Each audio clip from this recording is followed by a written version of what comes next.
D'abord, je suis toujours très gêné quand j'interviens devant des acteurs de l'éducation parce que vous l'avez très bien souligné, c'est quand même vous qui faites et vous savez faire et vous savez faire bien mieux que moi. Donc j'ai un peu l'impression d'être un maître nageur qui va expliquer à des poissons comment on nage. Et je me sens un peu ridicule. Alors en plus, vous appelez ça leçon inaugurale et je m'apprête à expliquer que la leçon est une forme extrêmement noble mais qui est en train d'évoluer, donc je suis extrêmement gêné. Donc si vous voulez bien, on va dire que ce n'est pas une leçon, ça reste inaugural. Voilà. Alors effectivement, c'est grâce ou à cause de ce livre que je me retrouve parmi vous aujourd'hui. Depuis qu'il est sorti, j'ai été amené à intervenir à quelques reprises. Et une des grandes questions qui m'est posée est celle-ci. À savoir, le numérique va-t-il améliorer les apprentissages?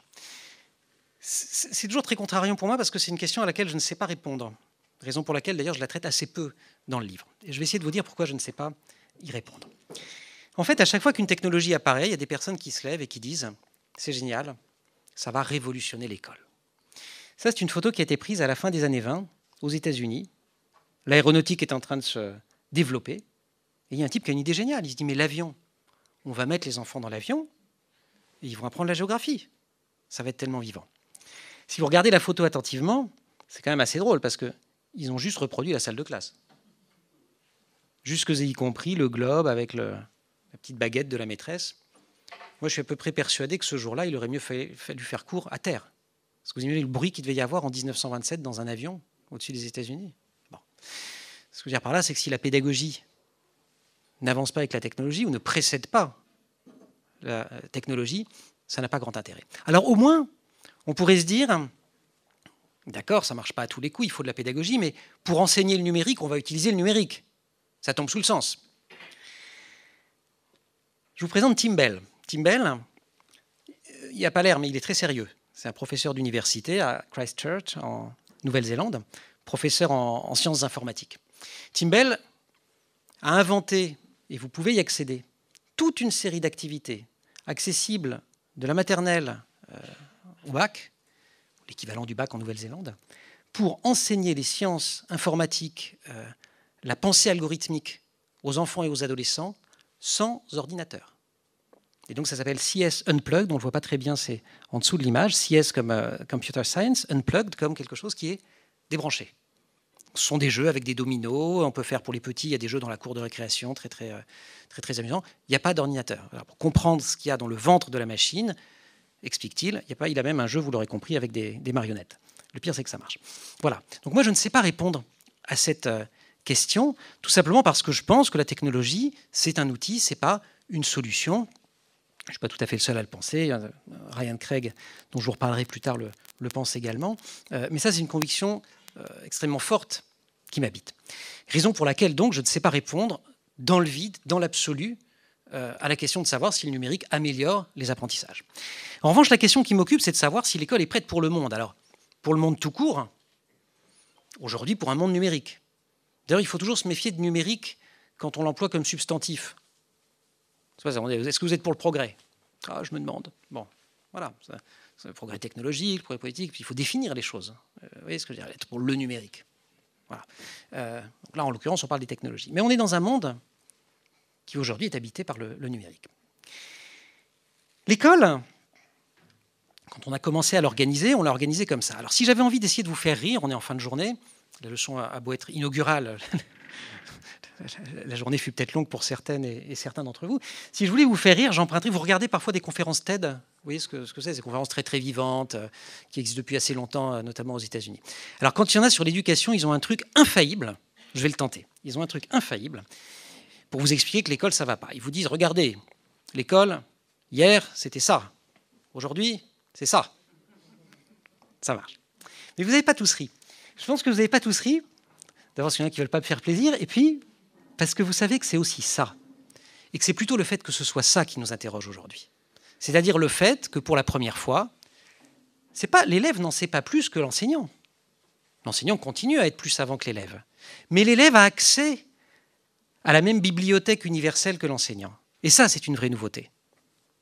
Ça, c'est une vraie nouveauté. Il n'a pas besoin d'avoir mémorisé exactement, savoir quand il rentre dans une bibliothèque, quel code il faut aller chercher pour trouver la référence à tel livre, à tel ouvrage, etc. Il tape quelques mots sur un moteur de recherche, il y a accès. Il peut vérifier en temps réel, en permanence, que ce que l'enseignant est en train de raconter est exact ou pas. Lui dire, monsieur, madame, vous êtes trompé.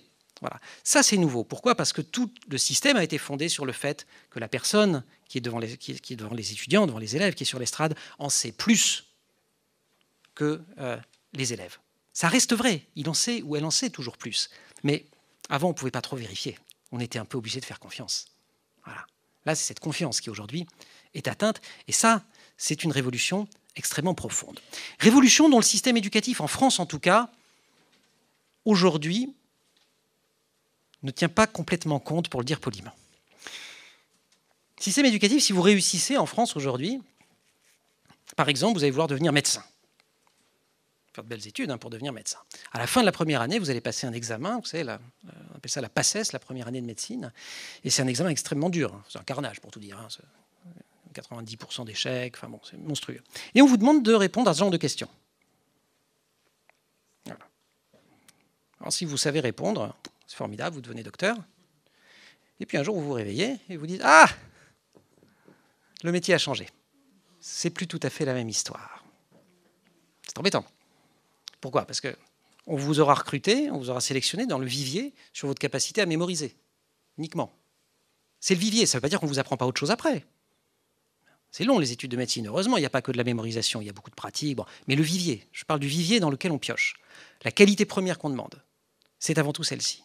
Cette qualité-là, face à un ordinateur, on va le voir, c'est pas génial. Et alors, vous avez certaines personnes, dont Vinod Khosla, qui était le cofondateur de Sun Microsystems, qui pensent carrément que dans 30 ans, pour faire poser un diagnostic, on n'aura plus besoin de médecin.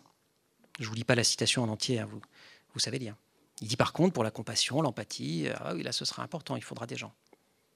Donc je ne dis pas qu'il faut uniquement recruter comme futurs médecins des gens sympas, qui ne sauraient rien. C'est une question de curseur. Simplement, si on choisit dans le vivier uniquement des très bons élèves qui ont une mémoire absolument folle, en laissant de côté ce qui probablement va faire le cœur du métier dans quelques années, on n'est pas sûr d'avoir le meilleur résultat à la fin. Et alors évidemment, pourquoi je vous parle de l'enseignement supérieur? Parce que, mais ça c'est une vieille conviction, c'est vrai que le système éducatif tient par la base, par la qualité des fondamentaux qu'on acquiert à la maternelle, au primaire, mais il change par le haut. C'est-à-dire que les gens ils regardent toujours ce qu'il y a après. On se cale sur le niveau d'après. On veut que ces élèves, que ces étudiants soient capables d'avancer. Voilà, donc on regarde les exigences d'après. Donc dans un système en France qui symboliquement est largement dominé par le modèle soit de la classe préparatoire, soit des études de droit ou de médecine, et par ces capacités-là à mémoriser, etc., ça redescend dans tout l'ensemble du système, ça pèse extrêmement lourdement. Je vous ai pris l'exemple des médecins, j'aurais pu vous prendre le même exemple pour les métiers du droit, y compris pour le métier d'avocat d'ailleurs, pour les pilotes de ligne, ne le dites pas aux gens d'Air France, on sait piloter des avions sans eux, pardon, ça fait rire. Pour les enseignants, on va en parler.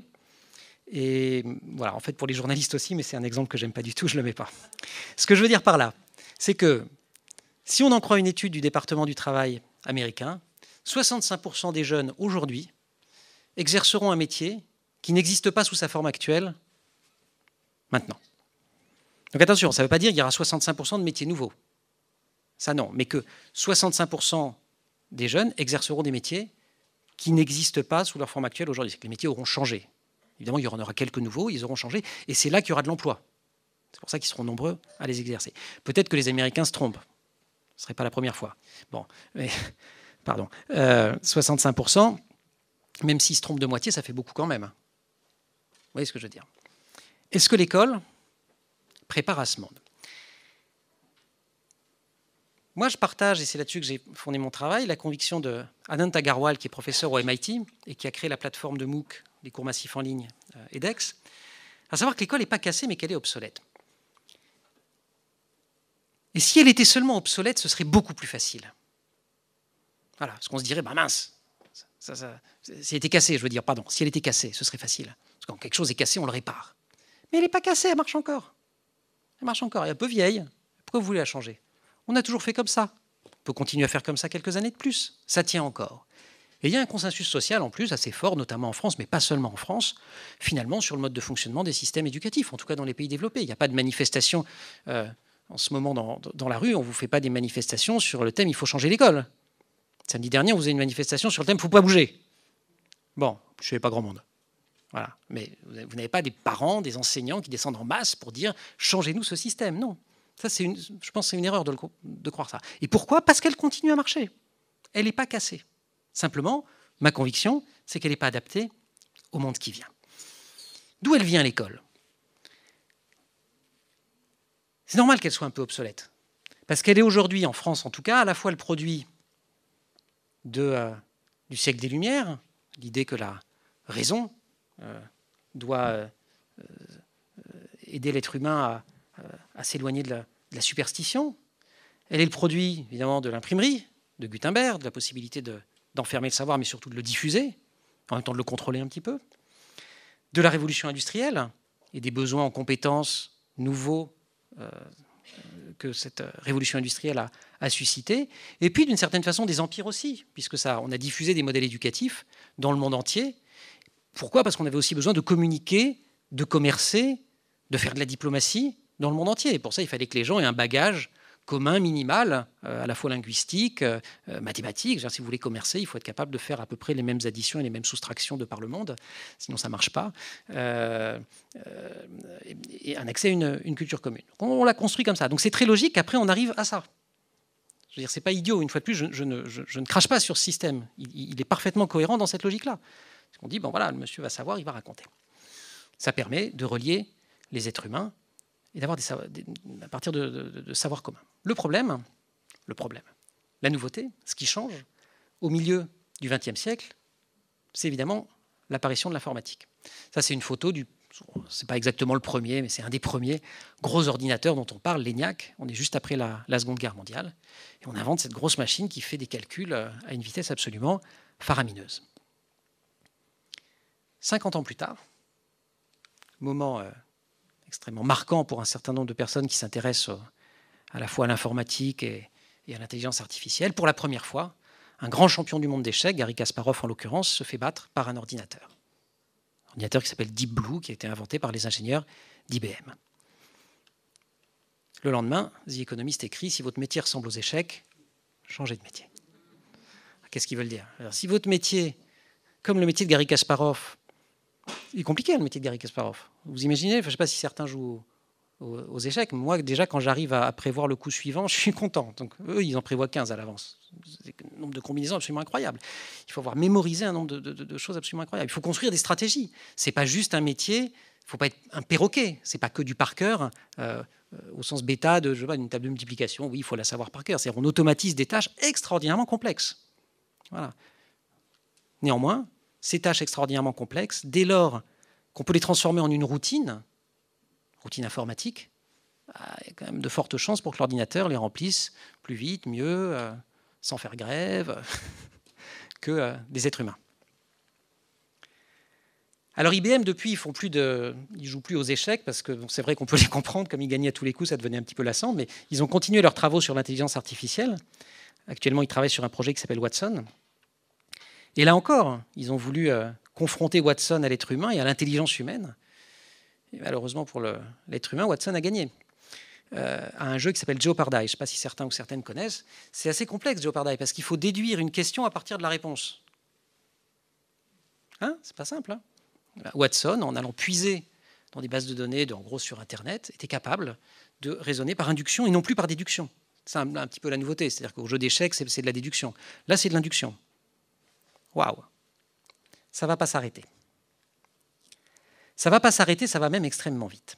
Alors vous avez y compris des personnes, on appelle les transhumanistes, on en rencontre quelques-uns dans la Silicon Valley, mais ils essayent de s'installer en France. Ils l'ont fait d'ailleurs tout récemment avec Télécom Paris Tech, une de nos écoles d'ingénieurs à la fois réputée, sérieuse, tout près d'ici d'ailleurs. Qu'est-ce qu'ils vous disent? Ils vous disent ça va aller à toute vitesse. Et il y a un moment où la puissance de calcul des machines va dépasser celle de tous les cerveaux humains si on les connectait. C'est un peu une secte, entre nous. Mais bon, quand vous regardez le raisonnement, ils vous disent que de la révolution agricole à la révolution industrielle, il s'écoule, je suis trop loin pour voir, mais je pense que c'est 8000 ans, vous me corrigez. C'est ça, hein? Ouais. Ensuite, on est à 120 pour passer à l'ampoule électrique, 90 pour atterrir sur la Lune, 22 pour inventer Internet, le World Wide Web, Internet, c'était un peu avant d'ailleurs, c'était au même moment que l'atterrissage sur la Lune, mais le web, c'est-à-dire Internet chez tout le monde, c'était 89. 9 ans pour décoder, pour séquencer le génome humain. Ça s'accélère. Et c'est cette accélération qu'ils décrivent. Alors eux en tirent les conclusions qu'ils veulent, hein, mais en tout cas elle est spectaculaire, en disant on est rentré dans une ère exponentielle. Et ça, on est mal préparé pour la penser. Parce que nous, on pense séquentiel.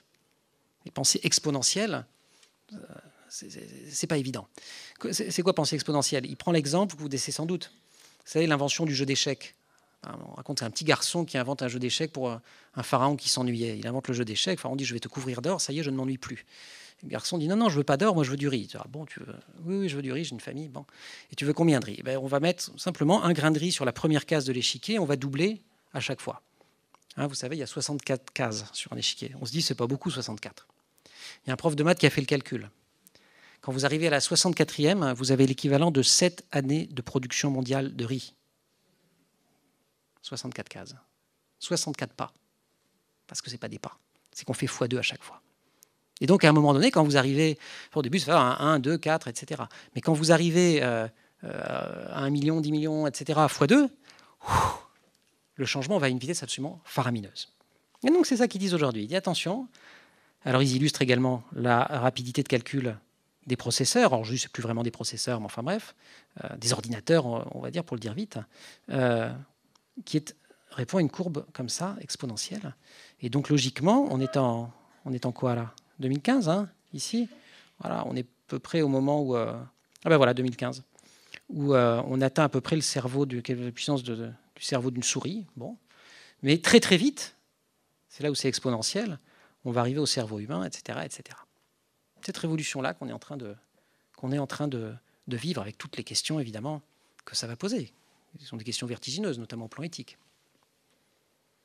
Ça nous invite donc à changer de paradigme. C'est pas grave.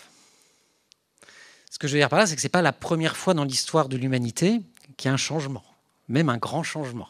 Il y en a eu d'autres. Si je les prends qu'avec des changements qui ont impacté la France, François Ier, la Renaissance, vous avez la Révolution industrielle, la guerre de 1870, Jules Ferry, la Troisième République, la Seconde Guerre mondiale, il y a eu des changements. Et à chaque fois qu'il y a eu ces changements, il y a quand même des personnes qui se sont dit « Ouf, la façon dont on enseigne et les contenus que l'on enseigne actuellement ne sont peut-être pas tout à fait adaptés puisqu'ils nous amènent à une impasse et ils nous amènent à ne pas pouvoir penser le changement. Il faut évoluer, changeons de paradigme. » Ils le font. Renaissance. Les jésuites inventent Louis le Grand, ce qui va devenir le lycée Louis le Grand, à 2 kilomètres d'ici, même pas. Lycée le Grand. Il l'invente en changeant les contenus, il trouve que la Sorbonne est ringarde, pour le dire avec des mots d'aujourd'hui, mais également en inventant une pédagogie différente qui va être assez proche du préceptorat et qui va donner le lycée napoléonien, et puis on est un petit peu éloigné avec le lycée moderne. Mais en tout cas, voilà, changement pédagogique en réaction à une profonde évolution de la société, parce que on parle aujourd'hui de... Je vous donne mes petits calculs, mais la Renaissance, c'était pas mal comme changement de la société. La révolution industrielle donne, entre autres, la naissance de l'École nationale d'arts et métiers, qui existe toujours aujourd'hui, parce que le duc de La Rochefoucauld-Liancourt part en Angleterre, voit ce qui est en train de se produire en Angleterre, où ça va beaucoup plus vite qu'en France, à la fin du XVIIIe siècle, et il se dit, mince, on ne va pas être à jour, on ne va pas pouvoir faire avec nos méthodes actuelles. Et non seulement il crée une école innovante socialement, puisque ça va être une école de promotion sociale, que c'est toujours aujourd'hui, parce que l'idée que voilà, si on ne garde que les élites actuelles, on ne sera pas suffisamment nombreux, donc il faut bien aller les chercher ailleurs, il faut bien faire de la promotion sociale. Et puis on n'a pas non plus assez de personnes suffisamment compétentes, etc. Il invente aussi l'enseignement mutuel, l'enseignement par les pairs, PAIRS, qui existe toujours aujourd'hui aux arts et métiers. 1870, la défaite contre la Prusse, Émile Boutmy, un journaliste engagé, il y en a, se dit ça ne va pas, les élites sont totalement déconnectées des besoins de la nation, on ne sait pas les former, il crée Sciences Po. Enfin, qui ne s'appelle pas Sciences Po à l'époque, c'est la fondation, je ne sais même pas si c'était la fondation au départ, c'était l'Institut d'études politiques, mais enfin bref, ça donne Sciences Po aujourd'hui. Sciences Po aujourd'hui, c'est révolutionnaire. À l'époque, c'est révolutionnaire. Aujourd'hui, c'est traditionnel. Si on vous changeait Sciences Po, vous diriez, tout le monde, enfin vous peut-être pas, mais tout le monde dirait, ah, c'est la tradition. Mais à l'époque, il fait intervenir des personnes qui ne sont pas des docteurs de l'université, C'est-à-dire qu'ils ne sont pas des savants, qu'on appellerait aujourd'hui des professionnels en activité. C'est une rupture considérable, hein, de dire que le savoir pratique de ces gens-là peut justifier leur place devant des étudiants pour les former. Il invente à l'époque la conférence de méthode, qui existe toujours à Sciences Po aujourd'hui. C'est un système où en fait chaque étudiant travaille et va restituer devant les autres, et on va travailler à partir de là. C'est complètement différent de la leçon, inaugurale ou pas. En tout cas, du moment où celui qui sait raconte aux autres. Vous avez, je ne l'ai pas mis ici, mais à peu près à la même époque, juste après, les premières grandes écoles de commerce qui naissent. Et très vite, au début du XXe siècle, notamment aux États-Unis, à Harvard, et puis ça va arriver en France, ce qu'on appelle la méthode des cas. C'est-à-dire, au lieu de faire seulement de la macroéconomie un peu théorique, de regarder, je ne sais pas, Keynes, Weber ou autre, on va partir de cas réels, comme dans les entreprises. Voilà, c'est tout à fait une pédagogie radicalement différente de ce qui se faisait, qui est en rupture, et accessoirement qu'un certain nombre de personnes à l'époque regardent de haut en disant ça ne marchera jamais. C'est pas sérieux. Hein, quand même, entre gens de bonne compagnie, c'est pas sérieux cette façon de faire. Oh, d'accord, HEC, c'est pas mal quand même. Bon, aujourd'hui. Même époque, en tout cas avec Sciences Po, c'est la structuration, c'est ce qui va donner l'école de Jules Ferry. S'il y a bien une école qui répond à un projet politique et qui tente de porter à la fois un discours et une pratique sur la nation, c'est l'école de Jules Ferry. Vous savez bien, si on fait des cours de gymnastique à l'école de Jules Ferry, on les fait aussi avec des fusils en bois, parfois assez lourds, parce que quand même, il ne va pas falloir les rater la prochaine fois. Et si on apprend la géographie, c'est pour lire des cartes d'état-major, ce n'est pas pour les beautés du paysage. Et si on ressuscite Vercingétorix, dont pas un écolier français du XIXe siècle n'avait entendu parler, c'est parce qu'il faut réinventer un discours patriotique. On cherche des héros, des figures, pour nourrir le patriotisme des petits Français. Parce que quand même, on s'est pris une raclée en 70, il ne faudrait pas que ça recommence. Et l'instituteur prussien, ce que disent les intellectuels de l'époque, hein, si la France a perdu, c'est parce que l'intellectuel prussien était meilleur. Enfin, pardon, j'ai dit l'intellectuel. Joli lapsus. Petite analyse, un de ces quatre. L'instituteur, le professeur. Et parce qu'ils avaient, non seulement, ils étaient forts, organisés, ils parlaient tous la même langue, ils savaient lire une carte d'état-major, mais en plus, ils avaient le sens, voilà, ce qui fait qu'on va au combat, il faut quand même être motivé. Donc, le sens de la patrie. 1945, 44-45, la France se réveille plus que traumatisée par, encore qu'à l'époque, mais enfin bref. Disons que certaines personnes comprennent que ce qui s'est produit parce qu'il y a eu une faillite des élites. On dit il faut les former autrement. Et on va créer l'École nationale d'administration. Je sais, ce n'est pas mon exemple le plus convaincant de réussite. Ce que je veux juste dire, c'est qu'on met des programmes nouveaux, on essaye de former les gens différemment, et ça répond à un projet politique. Quand je dis politique, ce n'est pas politique droite-gauche, hein, c'est politique au sens du collectif. On est une collectivité, comment on essaye de s'organiser pour vivre ensemble et transmettre les savoirs, les valeurs et les savoir-faire qui vont nous permettre de vivre ensemble. Donc tout ça pour dire que ce n'est pas la première fois. Aujourd'hui, la révolution est numérique, mais ce n'est pas la première fois qu'il y a une révolution. Et à chaque fois, vous avez des personnes qui se sont levées, qui ont apporté des réponses. Ce qui est très intéressant, je trouve aussi, c'est qu'aucune de ces réponses n'a disparu. C'est-à-dire que vous n'êtes pas obligé de changer tout. Ça peut coexister, ça peut faire une mosaïque. Ce n'est pas le tout ou rien. Voilà. Et d'ailleurs, une fois que vous avez inventé un système qui fonctionne, s'il répond aux besoins de son temps et qu'il est attentif aux besoins de son temps quand le temps évolue, il survit sans aucun problème. Voilà, les gens ont probablement peut-être même plus envie d'aller aux arts et métiers aujourd'hui qu'ils n'avaient envie d'y aller au début du XVIIIe siècle. Pareil pour Sciences Po. Je ne me moquerai pas une deuxième fois de l'ENA. Vous n'avez pas ri quand je me suis moqué de l'ENA, il y a des énarques là? Normalement, ça marche à tous les coups de se moquer de l'ENA. Voilà, le paradigme aujourd'hui, c'est quoi? C'est effectivement l'automatisation qui fait que les avions peuvent se piloter tout seuls, même si nous, on n'a pas envie de monter dedans. Enfin, en tout cas, technologiquement, on sait le faire.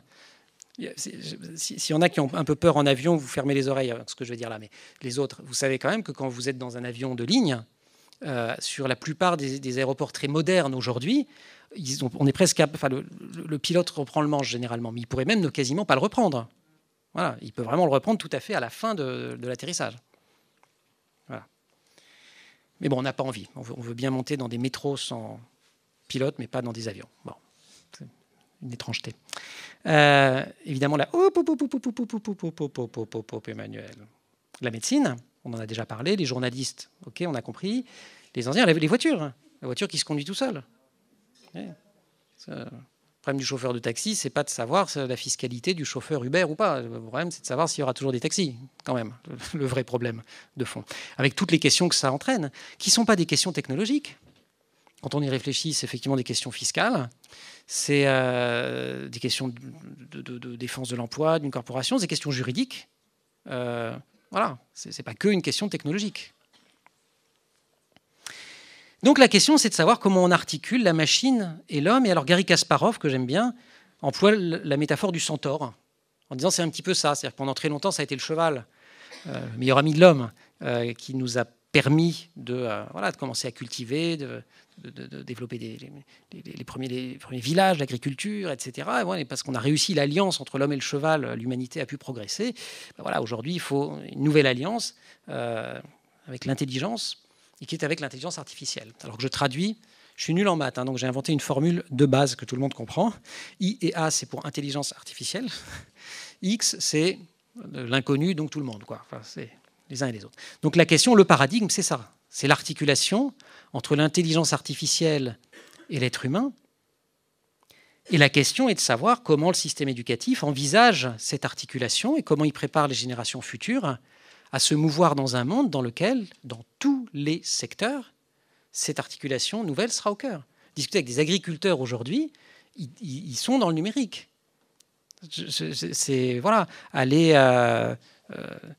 Prenez le système d'irrigation extraordinaire en Israël, qui fait que quand on est à la frontière et qu'on regarde de l'autre côté, c'est jaune, alors que vous regardez, alors pas à tous les endroits, mais en tout cas notamment dans le nord, etc., c'est vert, et c'est à ça qu'on voit la frontière. C'est du numérique. Tout ça est piloté par la technologie. Tous les métiers sont impactés. Tous les métiers. Pas seulement les informaticiens, les médecins, etc. Ça se joue dans tous les métiers. Une voiture, je ne sais pas, ceux qui ont une voiture récente, vous êtes peut-être très fort en mécanique, ça ne sert plus à grand-chose. Il faut être bon en électronique et en informatique aujourd'hui. Donc voilà, sauf pour changer une roue. Alors, quelles sont les tendances que j'ai pu observer, ou qu'on peut observer, que vous connaissez sans doute déjà, parce qu'au fond, elles sont, c'est pas des pédagogies très neuves. Quelles sont les tendances qui, à mon sens, contribuent le plus aujourd'hui à traiter cette question et à essayer de penser et d'éduquer à ce paradigme, à cette relation entre l'intelligence artificielle et l'être humain? Il y a l'enseignement adaptatif. Il y a apprendre en faisant, je vous l'ai mis en français, mais learning by doing, ça fait vachement plus chic. Design thinking, je n'ai pas de traduction en français, on va en parler tout à l'heure, ce sont des méthodologies de l'innovation. C'est design au sens anglais du terme, c'est-à-dire que ce n'est pas l'objet, c'est vraiment la conception.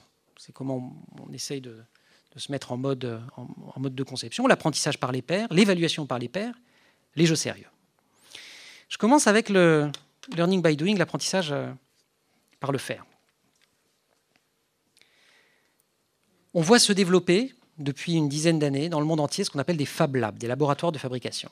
Le premier a été créé au MIT. Alors il y en a un très très important qui a ouvert à Haïfa il y a 6 mois. Celui-là est à San Francisco. Ce sont des lieux où vous trouvez toutes les machines pour travailler la matière. Le bois, la céramique, le fer, etc. Donc vous avez vous pouvez le découper, l'usiner, évidemment imprimer en 3D. C'était beaucoup porté par le progrès de l'impression 3D. Vous avez déjà vu des imprimantes 3D, j'allais dire en vie? C'est spectaculaire, non? Voilà. Même des petites, c'est rigolo à voir quand même. Hein. C'est vraiment, ça permet d'imprimer un objet en 3 dimensions. Ça révolutionne complètement, en matière d'innovation, la question du prototypage. C'est-à-dire qu'aujourd'hui, si vous voulez prototyper, vous voulez fabriquer un objet un peu complexe, ça va coûter une fortune.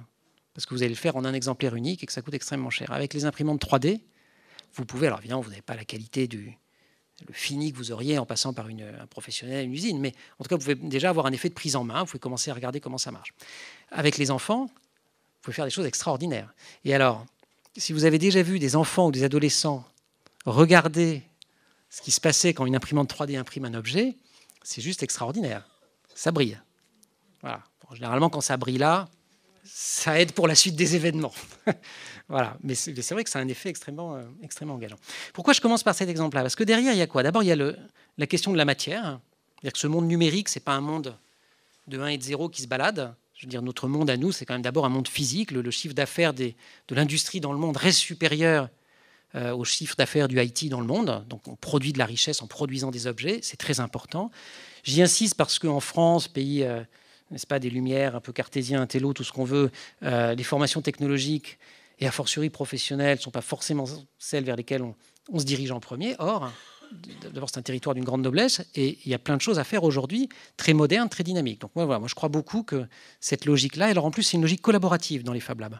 On travaille tous ensemble. Et dans les Fab Labs, j'allais dire pur sucre, on est censé, quand vous fabriquez un objet, vous êtes censé laisser les plans les verser pour la collectivité pour que les suivants puissent s'en servir. Vous avez un accès gratuit au matériel, mais vous donnez quelque chose en échange. Voilà. C'est vraiment des systèmes que je trouve extrêmement intéressants, y compris au plan social. Vous avez des Fab Labs aux États-Unis qui sont ouverts quasiment 24 heures sur 24 et qui sont surtout ouverts à tout le monde. C'est-à-dire, c'est pas que pour des élèves, c'est aussi pour le quartier. Donc les parents viennent, le voisin, voilà. Et le vieux monsieur qui vient réparer une pièce pour la porte du garage de sa maison. Il trouve ça plus rigolo de la faire lui-même que d'aller dans la grande surface du coin. Et d'ailleurs, peut-être que la grande surface du coin n'a pas la bonne pièce ou que ça lui coûterait une fortune. Et qui va se retrouver à côté d'un jeune étudiant d'une école d'ingénieur qui est en train d'inventer je ne sais quoi pour devenir créer la start-up de l'année prochaine, des élèves, des parents, enfin voilà. Donc je trouve que c'est extrêmement intéressant ce qui se tisse aujourd'hui autour des Fab Labs en matière d'innovation. Et évidemment, le learning by doing, c'est-à-dire apprendre en faisant. Voilà. Là encore, une fois de plus, au fond, le numérique, quand on l'utilise comme ça, c'est un peu comme le glutamate dans la cuisine chinoise. Vous savez, ce qu'on met pour donner un peu de goût quand il n'y en a pas beaucoup. C'est un exhausteur de goût. C'est-à-dire que vous prenez une pédagogie qui marche, apprendre en faisant, learning by doing, ça marche. Vous rajoutez une couche de technologie comme ça, et là, un truc qui devient carrément magique, quoi. Voilà. Mais la pédagogie en tant que telle, c'est pas les Fab Labs qui l'ont inventé. Je vous raconte quand même l'anecdote sur celui du Media Lab. Il a été créé par un professeur qui s'appelle Neil Gershenfeld. Et alors, il avait un cours, donc on est au MIT à Boston, c'est très prestigieux. Il avait un cours qui s'appelait Comment fabriquer tout et n'importe quoi, qui en fait était un cours sur l'innovation. Donc, quand je dis un cours, en fait, son truc, c'était d'installer une situation dans laquelle les étudiants seraient amenés à résoudre des problèmes et à innover. Et donc, il a eu l'idée d'ouvrir le premier Fab Lab. Il est allé voir le président du MIT, il a dit donne-moi 100 000 $, on va faire je ne sais pas comment il l'a convaincu, Et l'anecdote prétend que le premier objet qui est sorti des imprimantes 3D du Fab Lab, c'était la clé du Fab Lab pour que les élèves puissent rentrer jour et nuit quand ils voulaient. Voilà. Comme disent les Italiens, si non è vero, è ben trovato. Toujours autour de la collaboration, de l'intelligence collective, de l'apprentissage par les pairs. Un endroit réel, un endroit virtuel que j'aime beaucoup. Dans les endroits réels que j'aime beaucoup, il y a la D-School de Stanford. Alors le D n'est pas pour design, même si ça évoque la question du design. Et ils appellent ça la D-School, et ce n'est pas une school au sens américain du terme, c'est-à-dire que ce n'est pas comme l'école de droit, la law school, ou l'école d'ingénieur, l'engineering school, où vous avez un diplôme à la fin. Là, il n'y a pas de diplôme. Vous allez avoir un électif, on va prouver que vous êtes venu là. Mais c'est un lieu où on va vous initier, notamment au design thinking, c'est-à-dire au process d'innovation. Qui vient dans ce lieu-là? Des étudiants de tout Stanford.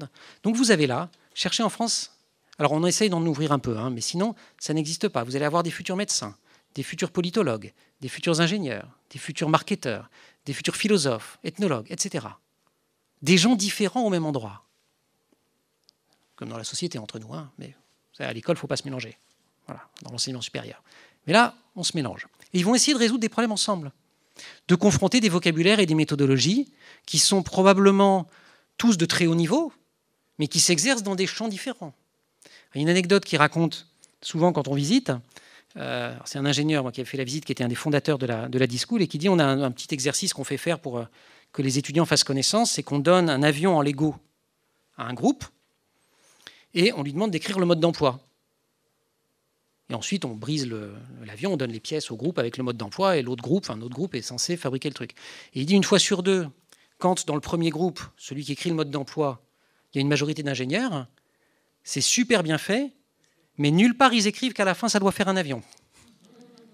Bon, ça a l'air de rien, mais ils apprennent des choses.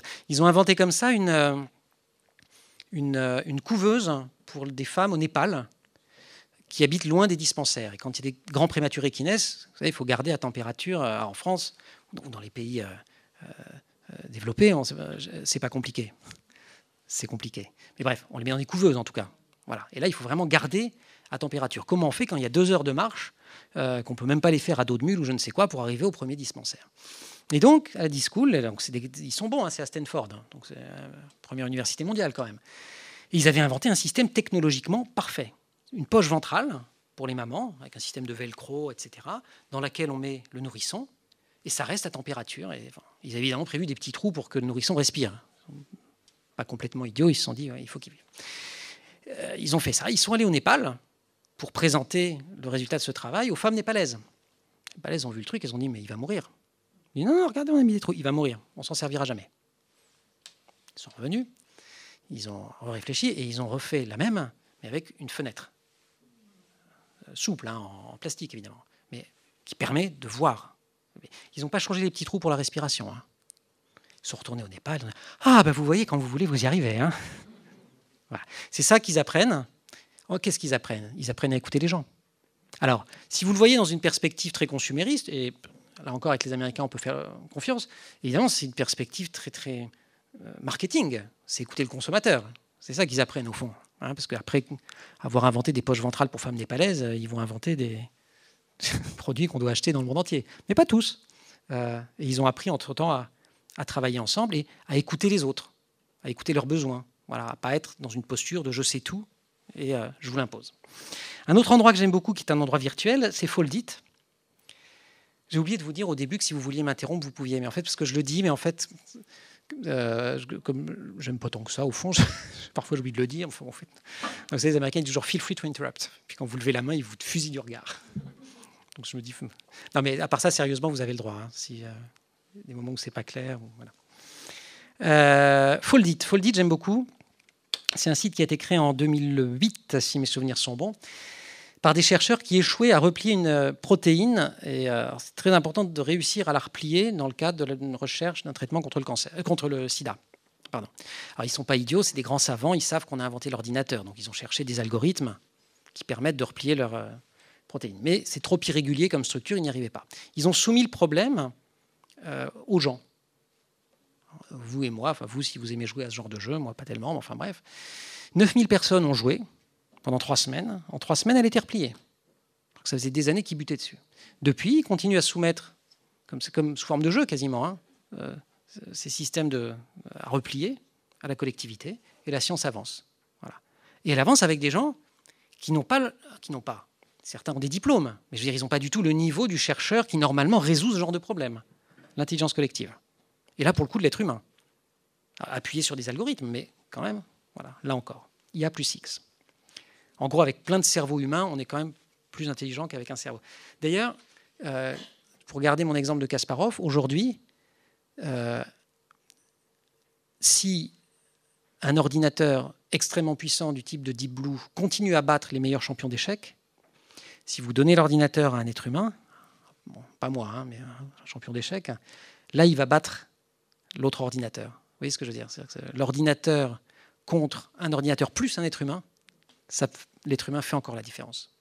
Voilà, quand même fondamental. Les jeux sérieux. Alors, jeux et sérieux, ça ne marche pas du tout.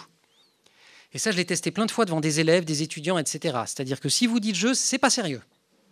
Voilà, moi j'ai vu plein de fois des séances avec des jeux sérieux, d'ailleurs parfois avec du numérique pas spécialement drôle, où à la fin on demande alors souvent c'était avec des enfants d'ailleurs, mais il paraît que c'est pareil avec des étudiants, alors tu t'es bien amusé? Ouais. T'as appris des choses? Non. Bon, donc il faut derrière qu'il y ait une phase de restitution par l'enseignant qui lui dise si, en fait tu as appris ça, ça, ça et ça, les compétences sont là, il faut s'ennuyer un petit peu. Hélène Michel, qui est titulaire de la chaire des jeux sérieux, des serious games à Grenoble École de Management, raconte que la première année où elle commence son cours, elle a eu une très très mauvaise note des étudiants en termes de compétences académiques. Voilà. Parce qu'en fait, ils s'étaient amusés. Donc l'année maintenant, elle les fait souffrir. C'est-à-dire qu'avant de jouer, ils doivent inventer le jeu. Et c'est pas drôle du tout d'inventer un jeu. C'est pas drôle. On souffre un peu, quoi. Voilà. Donc si on souffre, ça marche. C'est bien, c'est réputé sérieux. Voilà. Mais il y a quand même un mouvement naturel chez tout être humain, et alors singulièrement chez l'enfant, une dynamique naturelle, une dynamique propre au jeu, qui engage dans les apprentissages quelque chose d'absolument fondamental. Et on peut utiliser là aussi le numérique pour démultiplier la force de cette dynamique, une dynamique humaine, pour apprendre et pour engager encore plus les jeunes, à partir du moment où c'est très encadré par des enseignants, notamment pour que les enfants comprennent qu'on est bien face à des savoirs sérieux. Alors, David Henkoff, on l'a présenté comme un spécialiste du numérique. Il nous parle depuis 3/4 d'heure. C'est long d'ailleurs. Je vais accélérer. Et il n'a même pas parlé des MOOC, les cours massifs en ligne. C'est Massive Online Open Course. Il ne doit pas être très sérieux quand même, parce que tout le monde parle que de ça. Bon, je vais vous expliquer pourquoi j'en parle pas plus que ça. C'est la même histoire que l'avion au début. Quand la télévision est apparue, il y a un type qui s'est dit « Tiens, on va s'en servir pour faire court ». Il n'a pas attendu 2012. Le dessin, il date de 1935. Bon, donc l'idée qu'on peut diffuser massivement un savoir en utilisant un écran, c'est pas neuf. Et vous voyez en 1935 qu'ils avaient vraiment imaginé que chacun allait regarder ça chez soi. Absolument aucun problème. Alors les MOOC, Dieu merci, c'est un peu plus compliqué que ça, mais c'est juste pour dire que si le MOOC se limite à je filme un cours, je le diffuse, waouh, comme innovation, super impressionnant. C'est nul, quoi.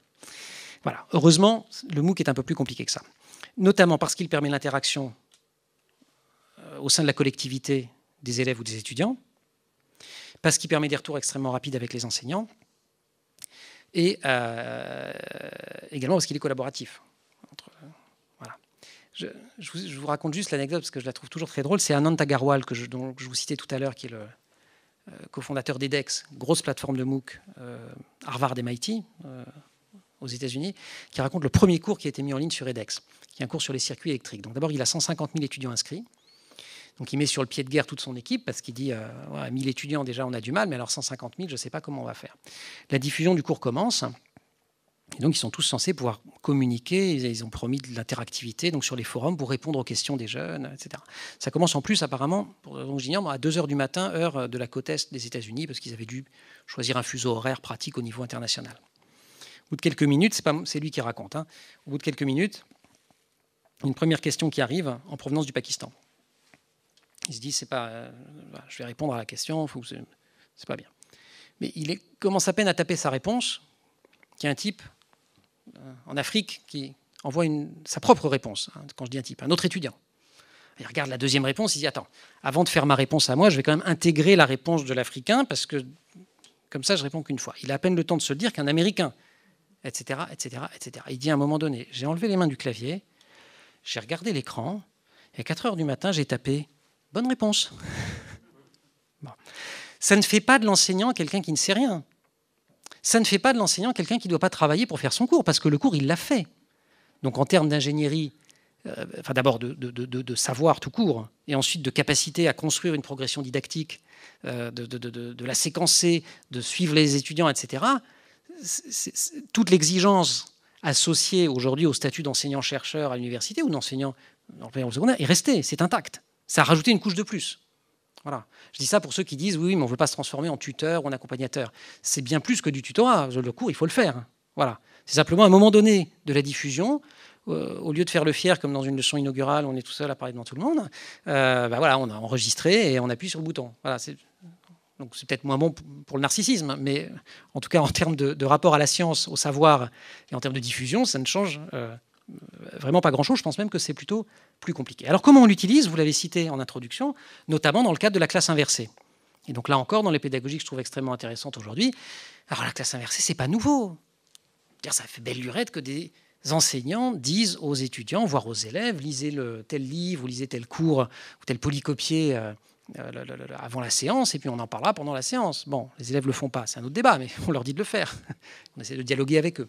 La classe inversée, c'est le même principe, c'est-à-dire que le cours est enregistré sous forme de capsules, généralement de capsules vidéo, avec tout un appareillage autour, un corpus de textes, d'autres vidéos, des petits quiz ou des exercices. Les élèves répondent, si bien que l'enseignant, quand il arrive pour faire cours, sait très exactement qui a compris quoi. Voilà. Donc il sait, c'est un peu comme moi, si avant de venir ici, je sais pas, j'avais fait un MOOC, vous avez lu le MOOC, et donc je sais très exactement que là, par exemple, je viens de passer 10 minutes sur les MOOC, alors que vous connaissez tout ça par cœur, et donc je viens de vous ennuyer pendant 10 minutes, ou au contraire, que vous découvrez ce soir, et qu'il aurait mieux fallu que j'y passe 1 heure, parce que c'est passionnant et que vous découvrez. Voilà.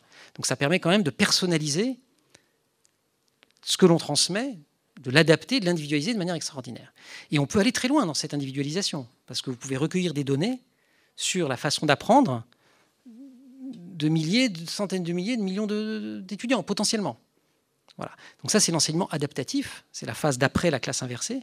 C'est celui qui va être capable de proposer à chaque individu des briques de savoir ou de savoir-faire ou des exercices qui correspondent exactement à son type de progression. C'est-à-dire qu'on a toujours un point d'arrivée, mais je ne sais pas, voilà, je prends un exemple volontairement très très simple. À un moment donné de l'exercice, je ne sais pas, moi, il faut faire une multiplication par 8. Voilà, j'échoue, et donc on va me faire réviser. D'abord, la machine va comprendre que ce qui m'a fait buter, c'était ça, et ensuite, elle va me faire réviser ça. Voilà. Alors, je ne sais pas, Hélène est très mauvaise en multiplication par 9, donc Hélène, on va vous faire refaire une multiplication par 9. Pas que, oui, j'osais pas le dire. Voilà.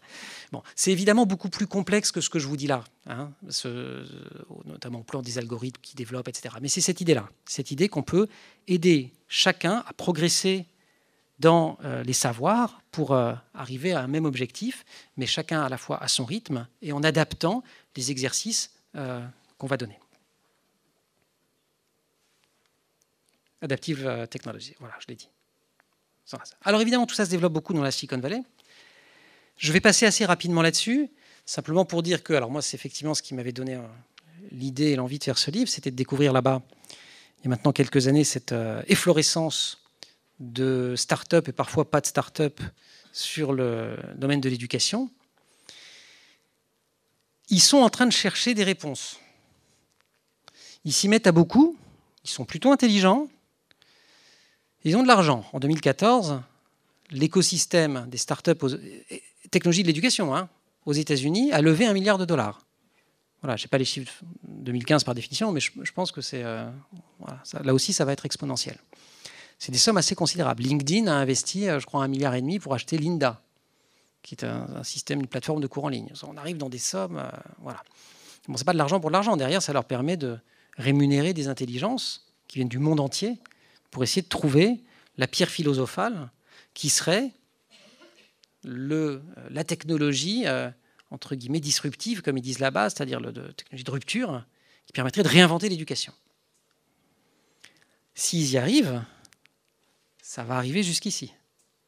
Et ça va donc impacter, y compris le système éducatif en France. J'attire votre attention sur le fait que c'est un monde, pour le moment, alors j'ai rien contre le privé, je ne serais pas ici. Putain, je travaille dans le privé en plus. Mais c'est un monde qui est largement possédé et impulsé aujourd'hui par des capitaux privés. C'est-à-dire les investisseurs, venture capital, des grandes entreprises comme Pearson, comme Google, des universités qui, pour une bonne partie d'entre elles, sont privées, ou tout le monde dit non-profit aux États-Unis, donc en gros les fondations pour la France, dont la fondation de Bill et Melinda Gates, et pas seulement. Pourquoi ? Là-bas, ils sont un cran au-dessus. Ils ont l'idée qu'il va arriver à l'école, à l'éducation, au diplôme, ce qui s'est produit notamment dans l'industrie de la musique, de l'aviation, etc. C'est-à-dire un dégroupage de l'offre. Je m'explique. Là, je vous ai mis 2 photos de couverture de livres de 2 personnes très différentes. Ryan Craig, il est diplômé de Yale, la grande université de l'Est des États-Unis. Aujourd'hui, il a 45 ans, je pense, c'est un investisseur. C'est celui que je citais au début sur la technologie est un outil, pas une solution. Il a créé un fonds d'investissement dans l'enseignement supérieur. Donc c'est un type canadien d'origine, mais voilà, plutôt sérieux et très côte Est. Dale Stephens, il est très côte Ouest. D'abord, il est beaucoup plus jeune, il est en basket. Lui, il vit en Californie. Et il a publié un bouquin qui s'appelle Hacking Your Education. Vous savez, les hackers, c'est les gens qui bidouillent, qui démontent. Alors, il y en a des méchants qui hackent nos disques durs, voilà. Puis il y en a des gentils qui simplement essayent de, ça veut dire bidouiller, hacker, donc qui démontent un truc, essayent de le remonter d'une autre façon. Voilà. Lui, il dit par exemple qu'on peut hacker son éducation. Vous voulez apprendre ? Alors, pourquoi vous allez à l'université ? Pour apprendre des choses ? Vous pouvez en apprendre sur Internet. Pour rencontrer des gens ? Il y a des tas d'espaces aujourd'hui de coworking qui permettent de faire ça. Pour rencontrer des filles, je vous promets, il n'y a pas que l'université. Voilà. Et pourquoi dépenser $20 000 par an pour ça ? Et je vais vous le prouver. Et il a créé un mouvement aux États-Unis qui s'appelle uncollege.org.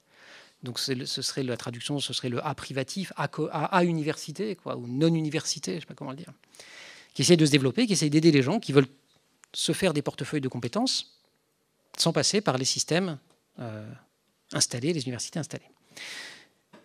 Ryan Craig, il ne veut surtout pas que les universités disparaissent, il investit dedans. Donc il a plutôt envie de... Mais il pense exactement la même chose.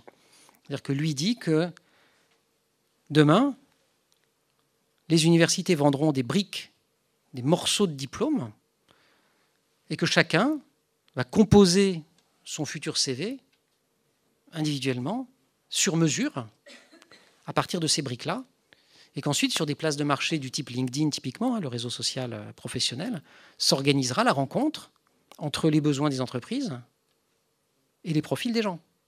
Donc, je suis une entreprise, je sais que je veux un ingénieur, je ne sais pas moi, je suis une entreprise dans le secteur pétrolier, par exemple. Voilà, je veux un ingénieur qui est bon en conflits sociaux parce que j'ai un problème sur une plateforme pétrolière en mer du Nord.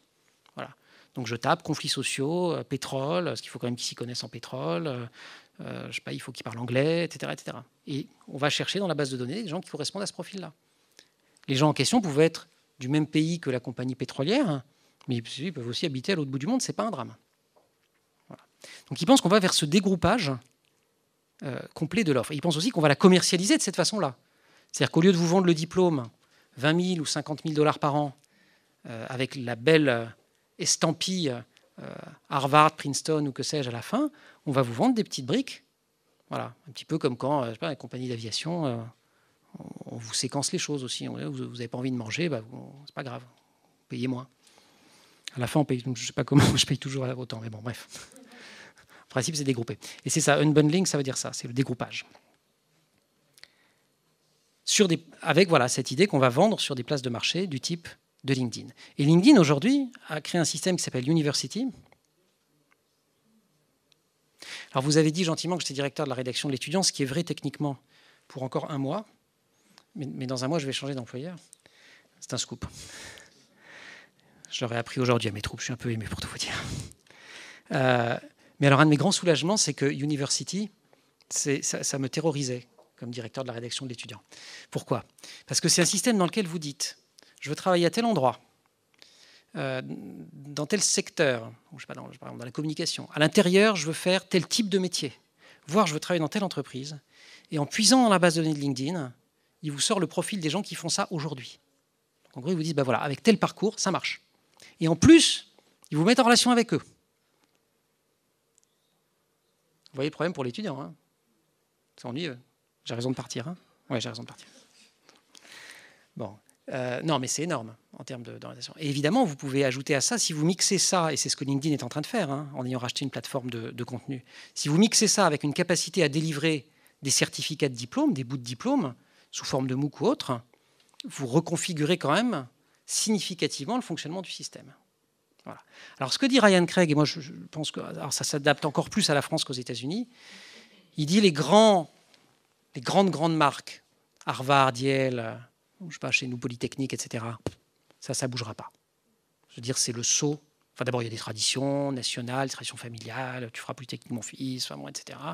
Et puis, c'est de très bonne qualité aussi. Voilà. Donc ça ne bougera pas. Ces grandes marques-là, elles n'ont pas à s'en faire. Elles resteront, elles continueront à vendre du diplôme global. Voilà. Par contre, tous ceux qui s'adressent à vous en vous disant, d'une façon ou d'une autre, je vais vous aider à trouver un emploi, on va vous donner des compétences, etc., ils vont se retrouver dans un système de compétition absolument monstrueux et qui pourrait devenir une compétition mondiale, en tout cas internationalisée, pour un tas de métiers. C'est ça qui est en train de se jouer aujourd'hui en termes d'évolution. Et ça peut aller vite. Alors c'est l'avantage, hein, on ne souffre pas longtemps. C'est-à-dire que quand on commence à être impacté par ce genre d'innovation, on meurt en 3 ans. C'est assez rapide. C'est ce qui est arrivé, par exemple, c'est la courbe. Ah bah si je ne peux pas lire ma... Je pense que c'est les ventes de CD en dur. Oui, c'est ça, CD sales, exactement. En bleu. Non, mais c'est bon. Vous embêtez pas, je le lis là. Franchement. En bleu, en vert, c'était les téléchargements d'albums, mais surtout en rouge, ce sont les téléchargements de singles, la chanson qu'on télécharge tout seul. Ça, c'est ce qui s'est passé pour l'industrie du disque quand iTunes est arrivé. Voilà. C'est quand même allé très très vite. Hein. En 2005, les courbes se croisent, et puis aujourd'hui, je ne vous raconte même pas l'écart. C'est pour ça que leurs histoires de courbes exponentielles, là, les transhumanistes qui croient à la conscience des machines, je suis à la fois très méfiant, réservé, tout ce que vous voulez, mais là-dessus, ils ont raison, ça peut aller super vite. C'était une des caractéristiques de l'époque, ça va extrêmement vite. Donc si un iTunes de l'éducation émerge, ça ira très vite. Voilà. Ça ira très vite, et alors, évidemment, le risque, c'est de devenir comme Kodak, c'est-à-dire de rater la bonne innovation et de rentrer dans le mur. Peut-être que vous avez lu ça. Vous avez lu?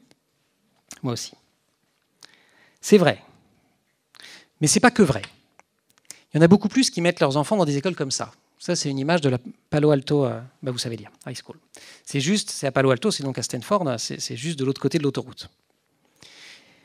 Et ce n'est pas du tout sans écran, puis ce n'est pas du tout collaboratif, ce n'est pas du tout non compétitif. C'est une espèce de lycée en, je sais pas, Henri IV, puissance 100, où les élèves ne sont pas super heureux. Et l'une d'entre elles l'a fait savoir, et son texte a beaucoup circulé l'année dernière sur Internet. Heureusement, elle est toujours là pour en parler, d'ailleurs, elle.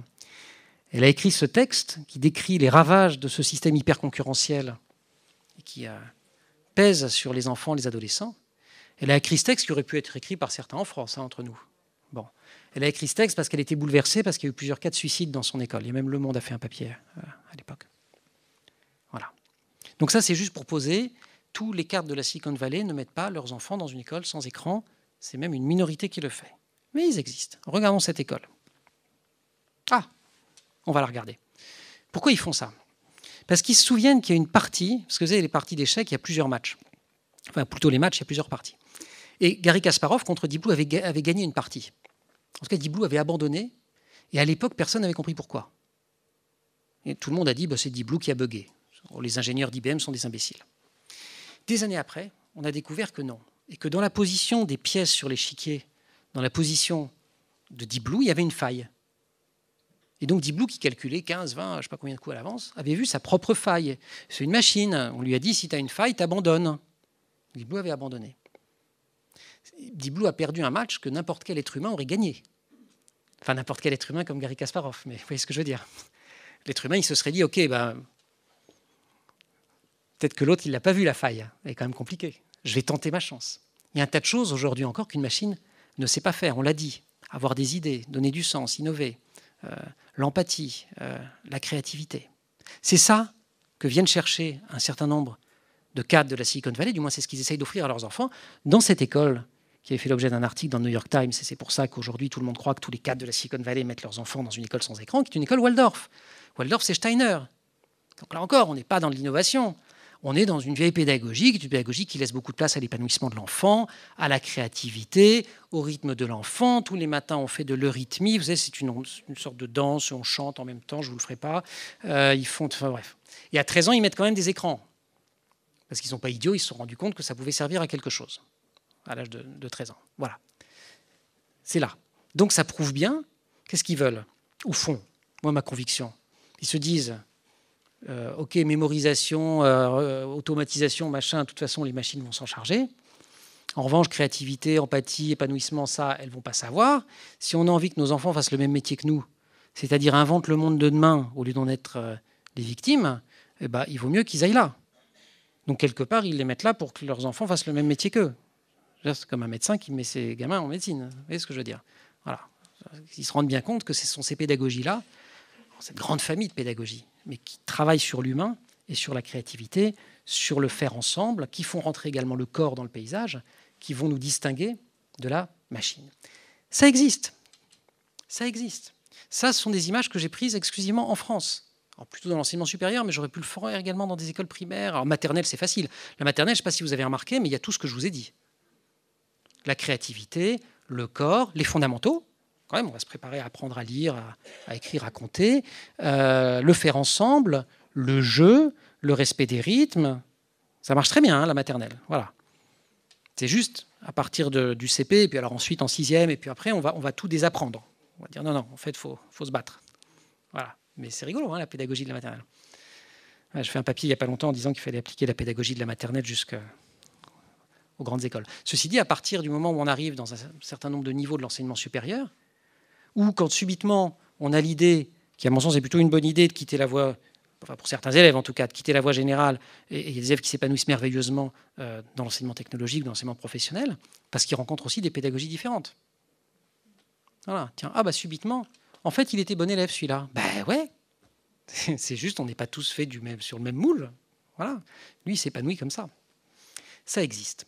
Ça existe, et je pense que nos cadres de la Silicon Valley, ils savent que c'est plutôt dans des établissements comme ça, là je parle d'enseignement supérieur, qu'on va travailler ces fameuses compétences qui permettront de ne pas être esclave de ce monde où l'intelligence artificielle va prendre une place croissante. Et donc, c'est plutôt idiot de se préparer comme ça. Voilà. C'est plus malin de s'y préparer chez Waldorf. Bref, il pense, moi je pense, en tout cas, que l'ère numérique, elle nous invite plus que jamais à placer l'humain au centre. Alors, je termine. J'ai encore le temps. Vous m'avez dit le son, je fais le son. Hein. Mais on aura le temps de débattre, enfin, j'espère. Ça, c'est les photos de tous les ministres de l'Éducation depuis que je fais mon métier de journaliste. En fait, c'est même pas vrai, il en manque un. Celui ou celle qui voit. Hein? Vous voyez pas? C'est pas grave. Non, Ferry, j'y ai pensé. Il m'a tellement détesté. Non, il manque plus que Châtel. Châtel, il manque. Ouais. Je ne sais pas. Châtel. Bref. Toutes ces personnes m'expliquent, et ils expliquent aux Français qu'ils vont révolutionner l'école, la changer, lui permettre de répondre aux défis de demain. Ils font des réformes. Et ils font des réformes pas forcément idiotes. Moi, les dernières choses que j'ai vues en matière de numérique notamment, ou sur l'éducation en général, ça touche tout ce que j'ai écrit là. Et tous les dossiers, si on les prend, sont des vrais dossiers auxquels il faut s'attaquer. Alors, savoir s'ils s'attaquent bien ou pas bien, c'est un autre débat. Mais disons qu'ils ont vu le problème. C'est toujours ça de prix. Ce qu'ils n'ont pas vu, ou pas assez à mon sens, c'est que la décision, elle se fait là. Elle se fait là parce que, et pardon, je l'ai laissée en anglais parce que je trouve qu'elle sonne mieux en anglais, cette citation de Larry Cuban, qui est un grand professeur de sciences de l'éducation de Stanford, une fois franchi le seuil de la salle de classe, le ministre, c'est le prof. C'est lui qui conduit sa classe. C'est lui qui décide. Voilà. Donc, si les enseignants ne s'approprient pas des objectifs communs que l'on se fixe, on peut faire tous les discours qu'on veut, ça ne bouge pas. Et il se passe ça. Il se passe qu'on devient Kodak. Parce que c'est quoi l'histoire de Kodak? J'y reviens pour arriver à ma conclusion. Vous savez, Kodak, quand Kodak s'est cassé la figure il y a quelques années à déposer le bilan, beaucoup de personnes ont dit « Ah bah oui, c'est ballot. Ils avaient inventé l'appareil photo numérique, ils ne l'ont pas développé. » C'est vrai, c'est M. Steven Sasson qui avait déposé le brevet au milieu des années 70. Mais l'histoire n'est pas complète parce que depuis sa création en 1880 jusqu'à sa faillite dans les années 2000, Kodak avait déposé 18 000 brevets, ou même 19 000, je crois. Vous vous rendez compte? Et dedans, il y avait aussi la photocopieuse, le Polaroid et plein d'autres brevets absolument formidables. Ils ne les ont pas gardés. Le Chester Carlson, il est parti chez Xerox et Louis Deland, il est parti chez Polaroid. En fait, ils avaient un business model tellement efficace qui leur rapportait tellement d'argent. Un ancien PDG avait dit d'ailleurs qu'à part le trafic de stupéfiants, il n'y avait pas plus rentable. C'est vrai que ça ne donne pas envie de changer de business model. Que toutes ces innovations, ils ont regardé, ils ont dit non. Voilà. Jusqu'au jour où. Et ça a été par le numérique, parce que ça va vite. Jusqu'au jour où une innovation suffisamment disruptive est arrivée et a balayé Kodak en quelques années. Mon point est de dire, on peut être innovant, on ne peut pas dire qu'ils n'étaient pas innovants chez Kodak, 19 000 brevets, mince. Si la vision générale ne change pas, si on passe à côté de tout ça, on peut finir par se casser la figure le jour où une offre concurrente suffisamment compétitive arrive. Les Steve Sasson, Chester Carlson, ils existent. C'est encore des environnements de travail qui existent en France. J'ai pris, ça c'est Paris SD School, bon ça c'est 42, ça c'est le FacLab de Cergy-Pontoise. Grenoble, Centrale Lyon, les ateliers, École nationale supérieure de création industrielle, etc. Ça existe, ces inventeurs-là. Le corps du système ne bouge pas, mais ces inventeurs-là, ils existent. Alors le secret, c'est quoi? Ah, j'ai vendu la mèche. C'est évidemment de les former. C'est de diffuser. Et donc, en fait, vous m'avez fait venir pendant 1 heure pour vous faire une leçon inaugurale. Je vais vous dire le vrai patron, ceux qui savent vraiment et qui vont peut-être y arriver à faire cette fameuse équation I a plus X, c'est vous.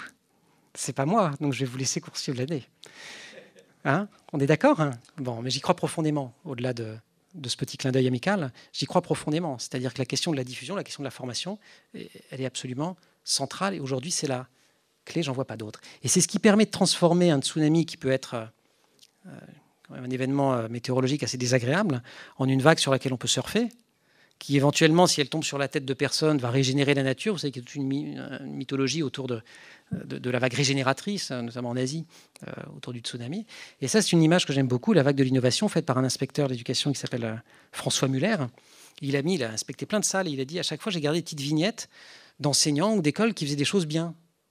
Alors, quand innovant, c'est pas obligé, on l'abuse, c'est pas obligé de réinventer l'éducation. Simplement, ils résolvaient leurs problèmes de manière imaginative, créative. Regardez, ça en fait pas mal. Hein. Il a refait la vague de l'innovation avec ça.